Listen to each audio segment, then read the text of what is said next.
Classique, elle nous embarque maintenant pour sa chronique culture dans son véhicule ou isolé sur un lac. Les concerts de cet été ne manquent pas d'astuces pour exister, malgré la pandémie de coronavirus.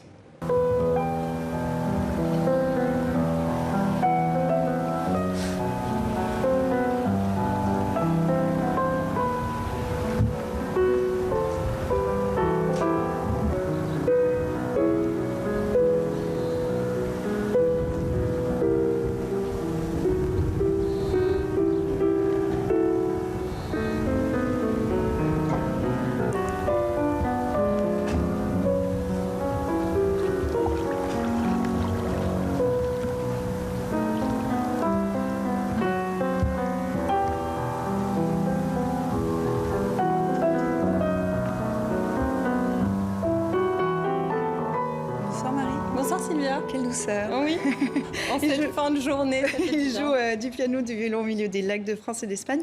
Cet ensemble de pianos flottants se produit tout l'été. Oui, et le piano du lac, c'est le nom de cet ensemble insolite qui navigue sur les rivières et les étangs face à un public qui peut venir avec sa serviette ou son transat. Certains spectateurs ont même rejoint le spectacle à la nage. Alors vous l'avez vu sur les images, les instruments ont bien sûr été transformés pour pouvoir flotter et jouer un répertoire plutôt classique, Debussy, Ravel, Satie, mais le piano du lac propose également une fanfare de jazz sur l'eau. Donc. Voilà, ces artistes-là, on ne les rejoint pas à la nage, mais en voiture au cœur des Alpes suisses. Marie, vous nous présentez le premier drive-in classique. Tout à fait, cela s'appelle le Festival du Lied. Il existe depuis 20 ans, mais cette année, il a dû se réinventer à cause de la pandémie. Alors, les spectateurs restent dans leur voiture, les vitres sont baissées pour pouvoir profiter de ces concerts de musique classique. Des ouvreurs en costume traditionnel pour mener la centaine de spectateurs vers leur place de parking. Depuis leur voiture, ils redécouvrent le plaisir d'un vrai concert. Ça fait des mois qu'on ne pouvait plus sortir. Et là, c'est l'occasion de venir voir un concert sans aller dans une salle et prendre des risques. Et je trouve le concept extraordinaire, c'est très bien fait. L'acoustique ne vaut pas celle d'une salle de spectacle, mais les décors sont tout trouvés. Vivre l'opéra les mains sur son volant, une parade dénichée par la directrice de ce festival. C'était important de trouver un bel endroit pour ce drive-in parce que je pense qu'il y a quand même un paradoxe entre la musique classique et la voiture et on fait un grand écart et j'avais envie qu'au moins le cadre soit aussi plaisant, qu'on n'ait pas que l'asphalte et les voitures, qu'il y ait aussi un bel endroit qui nous accueille.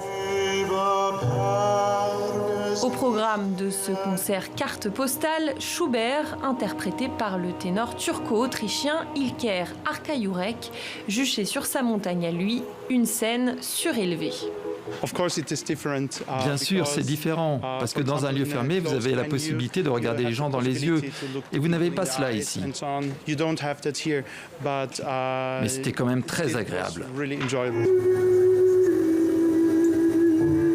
Une performance réussie, honorée par ce public de véhicules en transe. Des violons et des klaxons. Marie, musique classique encore. L'actualité a inspiré ce metteur en scène de l'Opéra des Landes. Un clin d'œil qui amuse beaucoup les spectateurs. Racontez-nous. Alors, Olivier Touzy a monté cet opéra, l'élixir d'amour du compositeur Donizetti. Et vous allez le voir, l'un des personnages de cet opéra prend les traits d'une figure française bien réelle et médiatique. Si je vous parle de cheveux longs, blancs, de barbe et de lunettes, vous l'aurez reconnu, le professeur Didier Raoult.